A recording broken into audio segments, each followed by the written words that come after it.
Assalamualaikum warahmatullahi wabarakatuh.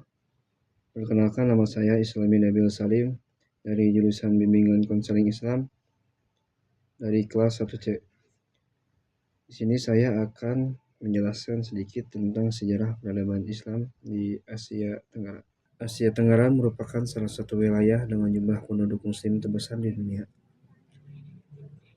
Namun, Islam tidak hadir di kawasan ini melalui peperangan atau penaklukan. Sebaliknya, Islam berkembang secara damai, perlahan, dan penuh keakhiran.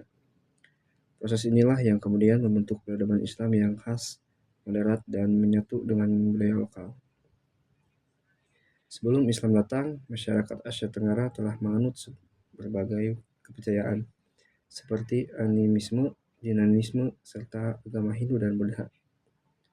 Kerajaan-kerajaan besar seperti Sriwijaya dan Majapahit telah lebih dulu berkembang. Meskipun demikian, masyarakat Asia terkenal terbuka terhadap ajaran baru selama ajaran tersebut membawa nilai kebaikan dan tidak memaksakan kehendak.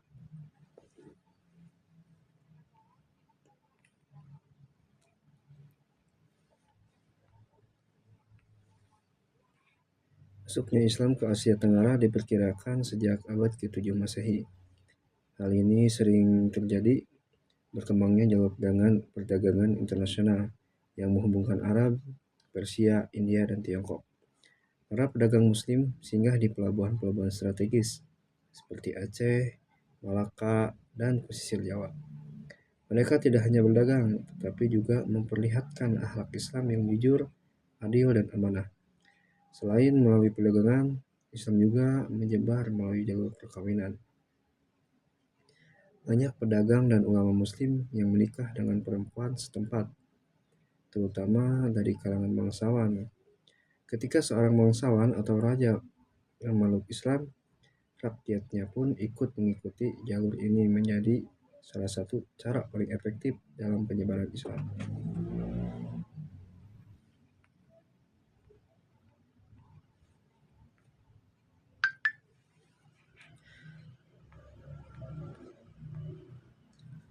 Perkembangan Islam semakin pesat pada abad ke-13 Masehi dengan berdirinya kerajaan-kerajaan Islam. Kerajaan Sumatera Pasai di Aceh dikenal sebagai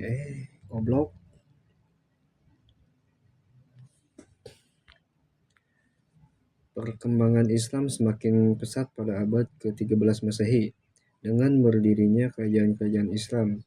Kerajaan Sumatera Pasai di Aceh dikenal sebagai kerajaan Islam pertama di Asia Tenggara. Kerajaan ini menjadi pusat perdagangan dan pendidikan Islam, serta menjalin hubungan dengan dunia Islam di Timur Tengah.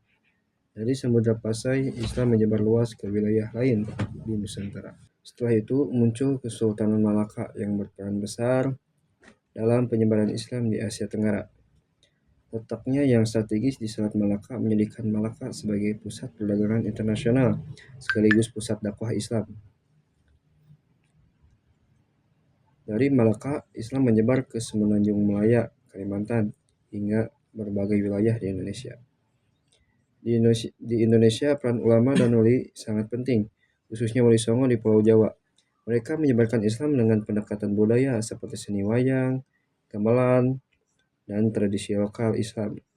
Disampaikan dengan cara yang lembut dan bijaksana, tanpa menghilangkan budaya masyarakat setempat. Pendekatan ini membuat Islam mudah diterima dan berkembang pesat. Peradaban Islam di Asia Tenggara juga terlihat jelas dalam bidang pendidikan. Lahirnya pesantren, dayah, dan surau menjadi pusat pendidikan Islam. Lembaga-lembaga ini tidak hanya mengajarkan ilmu agama, tetapi juga membentuk akhlak dan karakter masyarakat.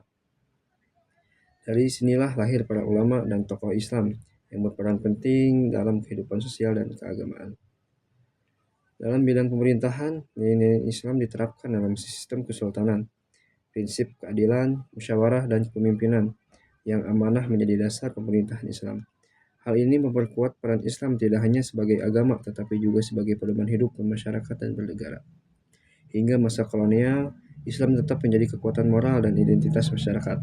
Banyak ulama dan tokoh Islam yang memimpin perlawanan terhadap penjajahan baik melalui perjuangan fisik maupun melalui pendidikan dan dakwah. Hingga saat ini, jejak peradaban Islam di Asia Tenggara masih sangat terasa. Masjid-masjid bersejarah, lembaga pendidikan Islam, serta tradisi keagamaan menjadi bukti bahwa Islam telah berakar kuat dalam kehidupan masyarakat. Peradaban Islam di Asia Tenggara mengajarkan kita bahwa dakwah yang penuh hikmah, toleransi, dan akhlak mulia mampu membangun peradaban yang damai dan berkelanjutan. Sekian dari saya, mohon maaf banyak kesalahan. Assalamualaikum warahmatullahi wabarakatuh.